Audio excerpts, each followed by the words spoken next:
and I wanted to present my colleague Justina from Digital SME Alliance, who will be moderating this panel about the business challenges of the cross-border data innovation. Thanks, Justina, for moderating this panel, and the floor is yours. Thanks, Daniel. Thanks to you. And as we all know, data is very, very important for business. So my association is Digital SME Alliance, and as name suggests, we represent digital companies. So we ones that are really the front runners and the enablers of a data economy and of a digital transition in other sectors. However, it's not only our companies that are digital. Today, more and more SMEs and companies in general become digital. Every company is now digital, and I think with COVID, this became even more apparent. And data stands as a fuel behind this transition. So having said that, there are still some challenges, and today we will discuss exactly this. In my panel, we will talk about business challenge. And I'm joined here by two excellent speakers. We will have Marin Iuga, who is the CEO of Intertechnica, member of GRC and Digital SME Focus Group on AI, and coordinator of Cluj IT Data Intelligence Working Group. And the second speaker is Stratos Baloutsos, who is business development lead in i3 Market projects, business development manager and researcher in Athens Center for Entrepreneurship and Innovation. So having said that, I give immediately a word to Marin to tell us a bit more about the SME environment which you come from and about the main challenges that SMEs face from business perspective and regarding data. Marin? Thank you, Justina. Let me just share my screen and just please confirm you can see my screen. Yes, we can see your screen. Okay, first of all, my warm regards to the participants to this forum. And as Justina presented me, my name is Marin Iuga. I'm representing here the Digital SME. I'm member of the Focus Group on AI in this organization. I'm also the coordinator of the Data Intelligence Group from Cluj IT, which is a cluster, let's say, focus group of more than 20 companies focused on dissemination of AI and fulfilling the business value and potential of it. So first of all, let me start my presentation with a small understatement from the European approach to artificial intelligence, which says that artificial intelligence is an area of strategic importance and the key driver of economic development. I consider this an understatement because, in our opinion, artificial intelligence is one of the key differentiators for the next decade between the major players, let's say the main geostrategical blocks in regards with economic relevance, ways of living, and finally the welfare of their citizens. And before getting into the details, I would like to place our perspective on a general, big picture. So, courtesy of Center for Data Innovation, we had access to a research report which displays the following positioning in regards with several AI critical competitive strengths. So far, the United States is leading the AI race. So they have access to better talent, they have access to better research, computing power, this means including AI chips, dedicated chips, and of course, investment. China is the main contender of US for now, continuing to close its gap with US. They have their competitive strengths are access to data and adoption of the AI across many strata of the society. So at all levels of the society, business, social life, governance, they have a huge adoption of artificial intelligence and implicitly digitalization. So in regards with European Union, for now, it's lagging behind, yet it takes decisive steps to assert itself as a main player in the arena. Notable weaknesses for now, according to this research report, is access to data and technology transfer. So from this general global picture, let's go a bit more toward the European perspective. When we are talking about the European Union policy for artificial intelligence, we are mainly talking about two pillars. Ecosystem of excellence. So European Union encourage developing of excellent services and excellent products, and the value chain starts from early research and innovation, technology transfer, and implicitly products and services. At least that's the plan. This is a stated position. And the second pillar is an ecosystem of trust. So this is one of the main, let's say, differentiators in regards with the European Union and artificial intelligence compared to China and the US. European Union envisions artificial intelligence policy around the human being, so such a human-centric approach to artificial intelligence. And also, European Union wants to ensure a legal and ethical framework for companies so they are free to innovate. A very, let's say, predictable and fair framework for AI-driven economy. European Digital SME Alliance, the AI focus group, has performed, let's say, an audit, let's say, an investigation in regards with what are the main challenges for European SMEs. So according to our survey and position paper, we identified that the top, let's say, challenge remains access to data. Financing is the second, quite on the same weight in the importance as access to data. And finally, access to talent, which is the third main important challenge. So let's tackle a bit these challenges and see more information about that. So let's start with challenge to data. So data is the main ingredient in building valuable AI solution. Yet European SMEs lack access to data.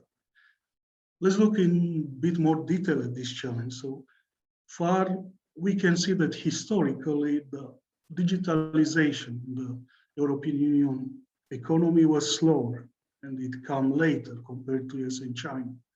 Therefore, the byproduct of digitalization, which is the data in its volume, quality, and variety, is lower compared to the main players. The big data platforms, and I'm saying big data platforms in a very loose manner here. Let's imagine search engines, social networks, and so forth, are quite protective on their data. That's expected. It's a huge asset. And they are setting high barriers for accessing this. This means the data might be available to, let's say, preferred partners, or it might incur a high cost of access, plus a lot of lengthy validation process. And European Union did not create yet a virtuous circle of data quality usage data. What does this mean? By having data, you are able to create better products, higher quality products. By creating higher quality products, your user base increases and the usage of those products increases as well. This leads to more data. We saw this in the past. For example, US has benefited a lot from this virtuous cycle, as they started with, let's say, quality product, or at least product that addressed the digital expectation at large of the society, like social networks, search engines, that lead to usage of data, that lead to more data, and they just basically run the circle. So if nothing changes, but it's unlikely, but if nothing changes in the current setup, European Union AI, let's say, economy will continue to lag, and the lag will increase. So what can be done about this? How to overcome that? So we know that there is a second data wave coming. So by 2025, it is expected that 80% of the 175 zettabytes of data will reside, let's say, locally on the edge network of factories, smart city, hospitals, and so forth. So the importance of current big data platform, I'm using this again as a loose concept, will stop being highly relevant. There will be data elsewhere, and as the time passes and IoT is adopted, there will be more data elsewhere than in this big data platform. We see before from our panelists as well that the European Union is creating European data spaces. And that is planned to boost the activity of researchers, companies. This is an effect of leveling the playing field between, let's say, European companies and US, China companies. So that's a good thing in itself for European companies. And finally, we are aware about other initiatives, such data altruism, creating a framework around data altruism, monetisation, and so forth. And that will encourage further data exchange at the European level. So the SMEs, as a conclusion, should focus on supplying AI services rather to industrial application, because they can benefit from data stored on the edge networks and public data spaces. So that leads to, let's say, a data sovereignty, at least, if not a sovereignty, that will decrease dependence on the non-European Union data provider. So let's look at the second challenge, that's access to financing. So European Union has the lowest AI venture capital funding in nominal value. So we have $2.8 billion for Europe. China is putting 13.5 billion, and US is putting more than 60 billion US dollar in the AI business, because we are talking here about venture capital funding, and that's business. So challenges: venture capital has the lowest financial presence in Europe, according to the data I presented. And also, if you're looking how it's distributed, the European Union has the lowest venture capital fund per AI work, not only nominal value, but also per AI work.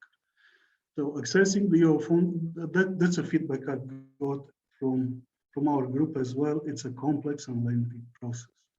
So whenever I'm talking to a startup or a company, they rather prefer to look toward private or venture capital funding and avoid, if possible, European Union funding. They consider it as very bureaucratic and complex.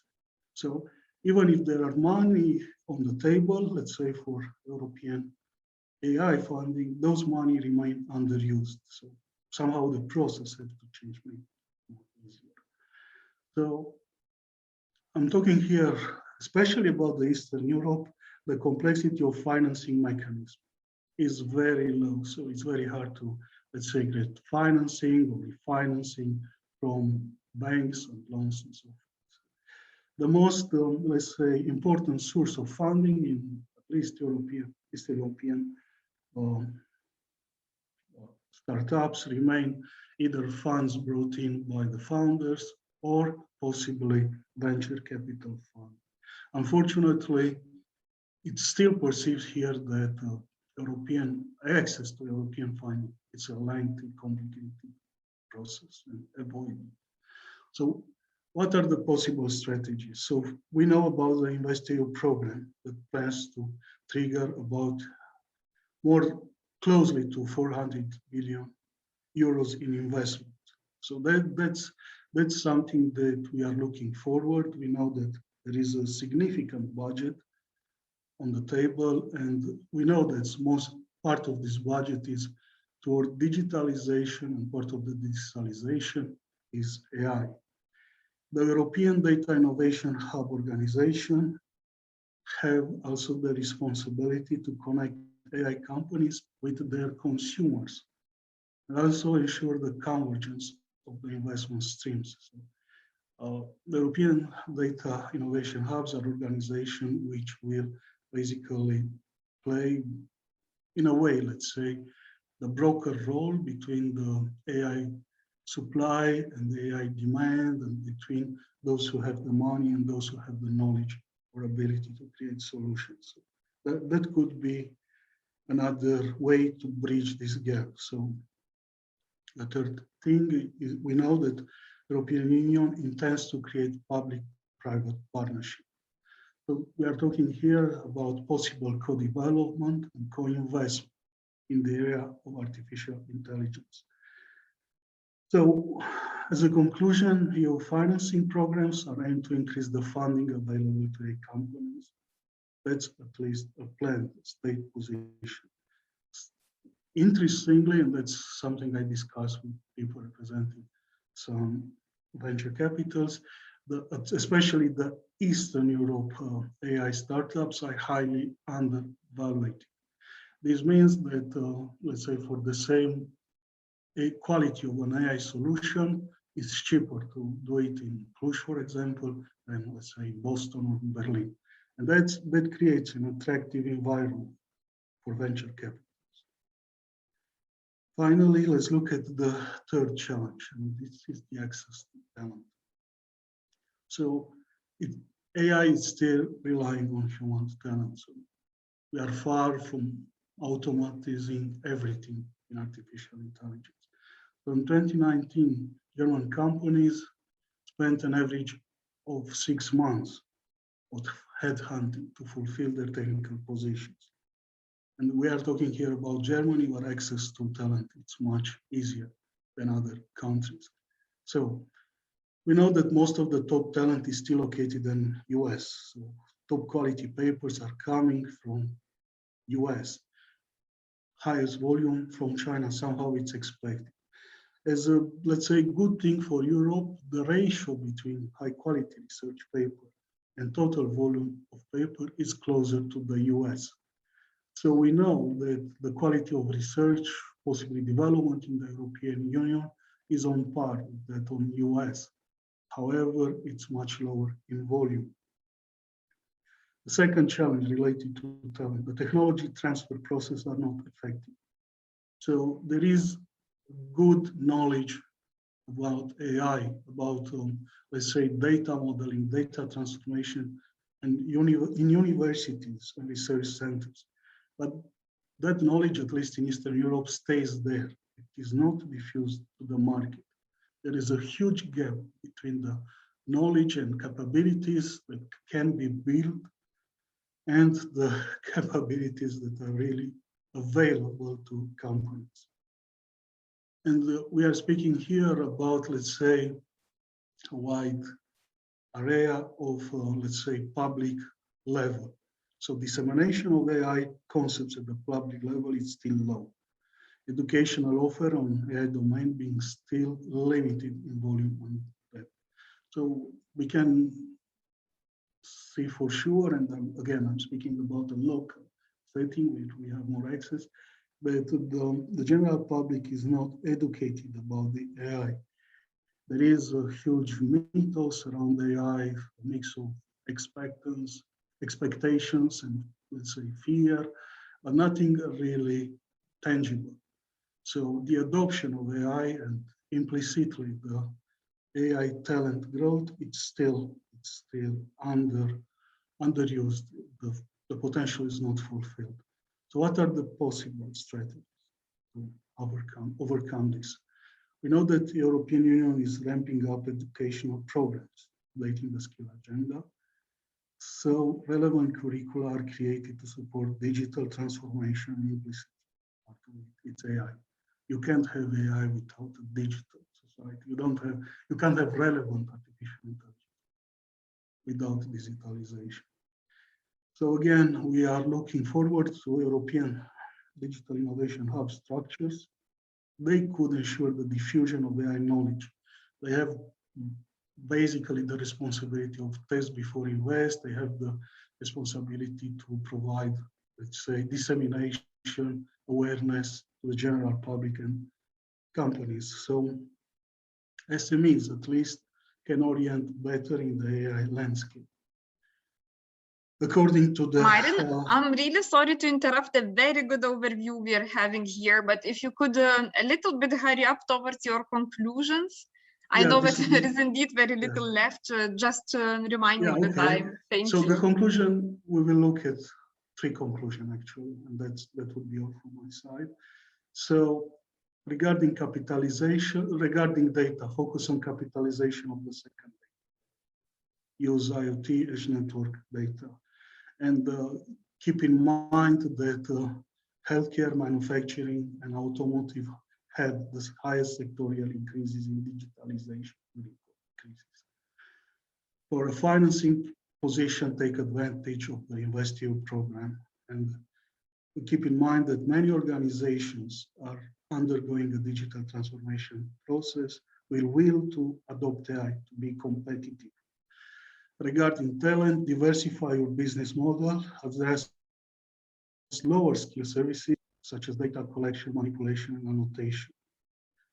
AI will undergo democratization process, and I don't know, the difference, the gap will close.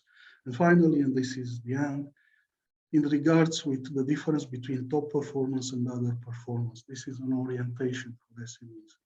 According to McKinsey research, and I just go to conclusion, data is in the presentation, the recipe for success is a combination of strong leadership, commitment to adopt AI, and willingness to take risks, and basically creating a body of best practices. It's not access to data, it's not access to finance. Thank you very much for your time and attention. Thank you very much, Marin. We will definitely get back to you also with the questions afterwards. But now I would like to ask Stratos to tell us a bit more about you and about how actually the businesses monetize the data and how these business models work from really the business perspective that you are responsible for. Floor is yours. Thank you, Justina. Thank you, everyone, for having me. So yeah, I'm Stratos, and I will be talking to you about the data monetization, business models, and some challenges that we pretty much heard so far, but how they apply to business models. I am a business development manager and senior researcher for innovation ecosystems at the Athens Center for Entrepreneurship and Innovation, but I'm here as the lead for exploitation and business model generation for the European project i3 market. More on that later. So let's try to be brief to and go to the discussion, but generally I think we all know that's what we're here for, this promise that the data-driven business models would revolutionize, everything. But even though there is a large potential, this promise has yet to be fulfilled in its entirety. And we can see the big data market is huge. The potential for revenue sharing is huge. But the business models have not yet incorporated these changes. And even though in terms of radical innovation, we are expecting to see business models and smart products and services being something totally new, this has not yet come to fruition. And why is that? I will talk more about the challenges later on, but I think that first we should state some misconceptions. And I hope I'm not sounding like a broken record here, because a lot of the previous speakers also mentioned those things. But generally, we have some misconceptions that do not allow business models to capture the full value. So first and foremost, while data is like the new oil, data is not oil or gold or physical for that matter. So its value varies from user to user, and the value it can generate varies from user to user. It is also, as we were discussing another day with Marin as well, it's also a self-replicating resource. So the business model can use it to enhance and re-enhance the value and generate continuous value. But the thing is that this value can only be appraised when you access it. So you can only know the exact value of a data set when you see it. And then for some users, it might no longer have the same value. So it creates a conundrum that businesses should solve. And it's like, you know, it's the proverbial pig or cat, whatever you're from, in a sack. It's what you get, but you're not sure, which stresses the point of trust, which other speakers spoke of as well. And there is this thing that, you know, there is a difference about having data and having smart data, but again, more on that later. So this decade, in the 2020s, we need to understand how to gain value and how to create business models around data, which, because in the last decade, the idea was, you know, put sensors and everything and gather data. Now we have to understand how to use it. So we are talking about data-driven business models. And in our work as an incubator as well, we see a lot of companies trying to accommodate this and trying to fill this market gap by using data to provide new services. And again, I will be talking about data-driven business models and not data-centric business models. The difference being that we think that data can provide a more holistic approach and can be used even in classic, in traditional industries. So transforming the business model, and not just, you know, a data-centric business models would be a software company taking data, using its, creating insights and then selling it as insights as a service. That would be data-centric, but data-driven could be a manufacturer. So the data should transform all the key aspects, and the problem is for businesses to change how they see their business model, their key activities, their key resources, their revenue streams, and transform it in a way that it can accommodate data. And you can have various complexities and various, you know, focuses on different firms. And it's not necessary that you go, you know, all out and say that a business model has to be answers as a service, and I take all my data and create something new. But we should consider how traditional firms, SMEs, larger, smaller, can optimize, can automate using this data. So the key here, the key to any business model actually is data monetization. And we will talk a bit about how to monetize the data and what are the prominent, let's say, revenue models in the literature. But first, a distinction that I think most of us intuitively make. So there is internal monetization and external monetization, both of which are valid.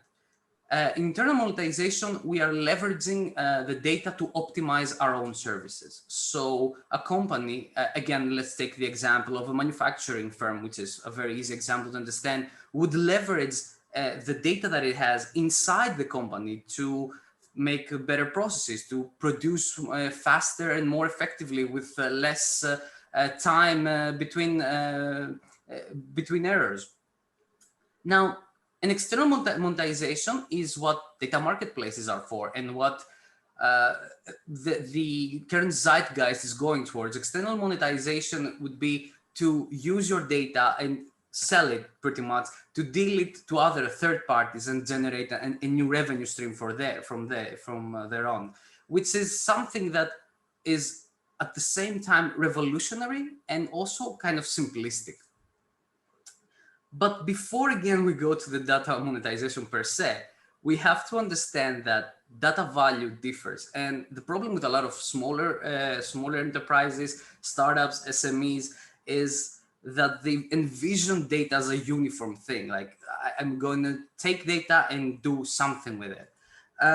So there's a difference between raw data, as we all know, big data and smart data, and those things can have different values, a different value for different needs and for different people. Usually, a more informed and a more complete business model would direct itself towards smart data, but this is not the case. And each company must find what it suits which type of data it accommodates and what it suits its needs best. So on that, so the academic literature and business conferences everywhere, we've seen a lot about how to create revenue streams from data, how to monetize it. There are a lot of suggestions out there, and unfortunately, this is not there is no golden rule. There is nothing we can do to. It's always test and try. It's a trial and error. So we have in terms of internal or external monetization, or both business models and revenue models that could work, and combinations of those that could be a lot more innovative. So internally, data can allow you to cross-sell. So if you can, if you can have data to cross-sell, or to allow your consumers to become prosumers and be part of the creative process themselves. Or externally, to have, like, the most simple things, would have to have hidden revenue, with meaning that you use your data to create a new revenue streams that is not necessarily transparent to the user. And when I say transparent, it's that the user doesn't pay for that. They obviously should know about it. But all of this, and a business model should not be, and a complete business model in a data-driven age should not be one or the other. Data should fit and should touch upon all the different aspects of the business model. So you can leverage the data inside the firm or outside the firm. You can use sensors to create data for you and create a model that you can sell them. So, and that is the key with data-driven revenue models, to use the data not for one reason, but to allow the data that you have and that you buy potentially to have multiple effects on your company. And that is the difficult part. And we come to the problems and the challenges. So I think that we've discussed in previous panels also about this, but let me touch this a bit on how it affects the business per se. So businesses have a specific strategies, and it's really hard to prioritize, and data usually take you to a different direction. We're talking about open innovation, we're talking about addressing a new market, and it's very hard to understand a new market, especially when you are an incumbent firm. You're suffering from what we call incumbent inertia, right? For startups, maybe it's easier, and that's where they can sign, startups and SMEs, to go somewhere where the incumbent firms will not go. The benefits, as we discussed previously, are unclear right now. It's very hard to do a projection and say that the return on investment on our data will be that exactly. So this makes it harder to make a strategic decision towards data. Now, legal, I guess we'll talk more later, but we all know that when there is unclear regulation, things get messy. And I believe that even though I agree with Marin that the EU is on the right track on protecting the weaker part of this data on the on the spectrum, there is a problem of overlapping jurisdictions of data ownership, because sometimes we tend to think of a very simple scenario. I sell my data to company X, but this is not usually the case. Company X gets my data with a consent form and then uses it to sell it to someone else who processes it and then has aggregated as data that are used by a fourth or third party, which creates a complex puzzle for businesses. And this is the issue of interdisciplinarity and the skill sets that we need to address these new issues. And also there is the fact of standardization in technology, legal, to have specific things. In our discussions previously in the past with companies like Fiat or Arçelik in Turkey, the problem was that they had data, but they're not sure. So what form should they have? Our sensors, what should be the output? And how do we gather it to be more efficient for the machinery of the future and for us to sell it? So there is also the term of the problems of infrastructure and how this all can be accommodated. But something that's very important is also the siloization of data. And we see that data tend to gather on specific silos and on specific stakeholders. And it's hard for new companies and SMEs to create business models that create value from data, and have free access from those silos, which goes to data openness, which is a very important issue, especially for smaller firms, because we're not there yet. We do not know how the business model will turn out. We need to test and to have this trial and error, to have this proof of concept. And to do that, you need open data. You need access to data. So access beyond the stakeholders. And finally, what I think we should stress about the ecosystem that is stressed, but we should stress even more, is the trust in the ecosystem. As I said, data is about, when you buy data, when you don't know the data, it's about, you don't always know the value that you're getting from. And having trusted intermediaries is what can help the ecosystem mature. I don't want to go into too much detail on that, but there are many business models that can come out and can transform how we do business, whether make a manufacturer a smart manufacturer and promote co-creation and revenue streams even from their potential competitors, or create integrated platforms that can help share the value across the chain. But we can discuss this more later. What I think is very important for these business models is the business model of the data marketplace, which can help solve a lot of these issues. We have data marketplaces, but at least they are not functioning. They are not functioning to their full potential right now. And they are important because they are solving the proverbial chicken and egg problem. You need data. You need data to create value for customers, to get more customers, and to generate data for you. So at some point, this vicious circle must break, and data marketplace can help on that. Now, they can also provide this access to accessible commercialization. If you have data, you have to have somewhere to sell it, and the data marketplaces are the first place that comes to mind. But they have to operate in a way that is accessible and easy for you. Now, obviously, there are a lot of other things. They can absorb the processes that we do not want to have in our core competence. For example, cleaning the data, or allow owners to capture greater value from data that they are not using, or for the data that they bought, and they can, as we said, to reuse them.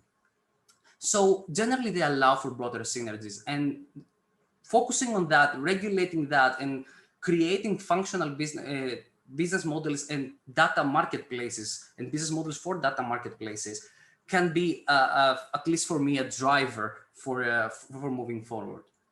And because generally they can accommodate all business models, and they can allow owners, end users, and all to be a share of the broader value. And this is finally what I want to close with, which is the project that we've been working on, and I think is what is a vision for Europe in general, because Europe should focus on its data and on its skill set. And to do that, you have to, connect everything. And i3 Market, which is a project that we've been working on, which is a backplane, pretty much interoperable backplane, to connect different data marketplaces, so that who have a connection with marketplace A can access marketplace B easily and get value for something that I otherwise wouldn't, thus creating a broader ecosystem. And having said that, even though I know I went a bit fast, but we can discuss this later on. If you have any questions, I will be happy to have them. And thank you very much. Thank you, Stratos. Thank you very much. We don't have a lot of time, but perhaps I will ask very quick 2 questions. So I ask both speakers to be very short with your answers. So one of my questions was, you presented very well with generic environment in which business faces some challenges, and particularly when we speak of business models. But I'm wondering, do you feel that there are any geographic differences in Europe? I think, Marin, you already mentioned some that are specific to Eastern Europe more than other parts, but how do you see it overall in Europe? Are there regional or national differences? I think there are, absolutely, and they are also relevant to the way of the digitalization has been adopted, or the degree of the digitalization has been adopted in a society. It's also about the mindset, and also about the maturity in understanding both the digital world and the AI in general. So if you are looking to the Eastern Europe, the digitalization index is lower, the AI readiness is lower. They are potentially a good market at the end, because there are a lot of manufacturing, industrial processes, but they have not yet been digitalized. So it's an opportunity, huge opportunity for digitalization, a huge opportunity to create AI solutions. Thank you. Thank you, Stratos. In terms of understanding of the business models, of opportunities that are out there, do you think there are also any differences that you can see in Europe? I think that I agree totally with Marin, and I think that there is also not only in terms of geographical issues, but there is also the issue. I think that we have a lot of for example, in Eastern Europe, we have a lot of access to talent, and it's important to, you know, to distribute this around. And I think that the problem, it is also a problem with infrastructure in general. So we are talking about a digitized world, right? And this should be spread around, and we have the tools to spread this around. The problem is that VCs and at some points we have yet to understand the capabilities of that, and we tend to confuse this with natural programs. So investments might go to specific geographical region. Well, it is not the case, and if this was spread around, I think it would be better value for the whole ecosystem. And then perhaps a question to both of you, just to summarize a little bit, because we are already out of time. I was wondering if you have some kind of advice, recommendation to the EU decision makers and stakeholders in the EU, so that we could easier overcome the barriers that you both identified. So, you can start, Stratos. Yeah, at least. So from my side, I would say that what we need is, and we've stressed it enough, it's clarity on the regulation, on standardization, and what is required for everyone to work is to have a clear, I don't think that it's overly or under-regulated, but we need to be clear and you have to be specific on that. And for those sectors that are yet to grow, because it's an interdisciplinary thing, we need to give incentives, for example, to the legal sector to understand the interdisciplinarity and help businesses understand the value and get into it. So for me, it's incentive for specific sectors that are inside and clarify the framework. Okay, so from my side, an advice would be avoid creating general purpose AI solution. You will surely fail. So what I propose is look toward the, let's say, industry partner or an industry, let's say, sector, and create AI solution to address a certain business problem. You won't be the next Google who's providing generic AI solution among others, but you can find your niche around, let's say, big manufacturers, local markets, and so forth. And keep in mind that data will, in the future, become localized on the edge networks, not global anymore. And it will be a highly protected asset. Thank you very much. So I guess with this we can round up, and then I give a word back to you, Daniel, and we will meet in our closing panel with the speakers.